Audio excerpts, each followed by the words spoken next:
weather is called serene when no clouds darken the sky, and neither wind nor fog disturbs the transparency of the air. The sky in man is the subtle sphere or aura which surrounds and penetrates him, and in which his own luminaries perform their revolutions. It is the atmosphere created by the emanations of his organs and other constituent elements, which radiate and receive their subtle fluidic influences. The heart is the sun which illumines the sphere of man. The serenity of his sky comes from the harmony of his inner forces, and the transparency of his light is the result of non-resistance. To acquire serenity, one must first eliminate certain weaknesses of the human animal, namely nervous impatience, instinctive haste, and instability. These three defects are the result of an erroneous notion of values, which in turn is derived from a hybrid and ill-directed consciousness, half animal and half human. A man not yet enlightened by his spiritual witness regarding real and relative values will let his intellect defend the instinctive desires of his lower self, and their disorderly demands will create cross-currents of impatience, haste, and incoherent caprice. In giving in to these impulses, the human automaton resembles certain types of animal. The dog, for example, quivers with impatience at the sight of a juicy bone. The monkey, with its perpetual distractions, typifies the instability and dispersion of thought. The fly, by its agitation, throws itself into the spider's web. Haste is exemplified in the bee's care for its social duty, and the anxiety of the ant, which always has something to do, but in doing it, hurries into unnecessary detours, knowing the right direction but not knowing how to surmount the obstacles. Other animals give us a lesson in self-control. The cat, for instance, whose wisdom is a model, because it combines the most intent passion with the calmest indifference.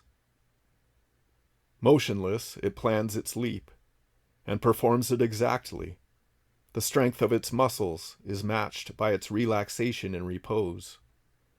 In sleep, it has the abandon of an infant, yet its instinct is ever alert. It can fall without danger because it does not resist.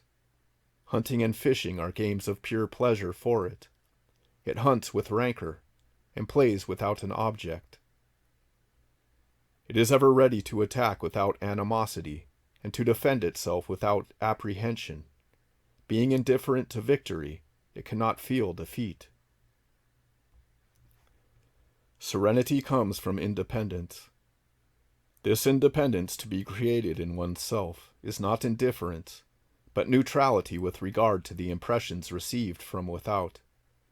Whether pretty or ugly, good or bad, happy or sad, pleasant or unpleasant. It is one thing to observe these qualities, and quite another to let them affect our moods. If our evaluation of them is based on personal preference, then we cannot discern the real.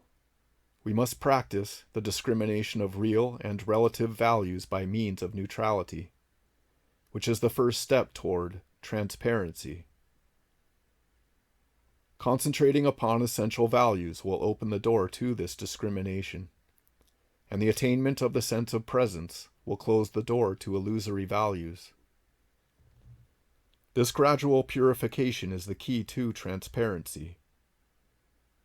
Transparency is the quality of letting the light pass through one, the limpid neutrality which lets objects be seen through it undeformed.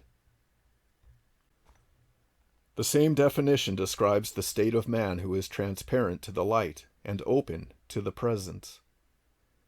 This transparency becomes illumination within and radiance without. It does not prevent the selfish assaults of the ego, but it weakens them. Peace on earth cannot mean the suppression of the opposing forces, but their reconciliation in working for a common aim, which is indestructible life. As you struggle with yourself for your independence, you cannot eradicate your own resistances, but you can avoid the conditions which favor them. Avoid therefore all conditions which disturb the serenity of your sky.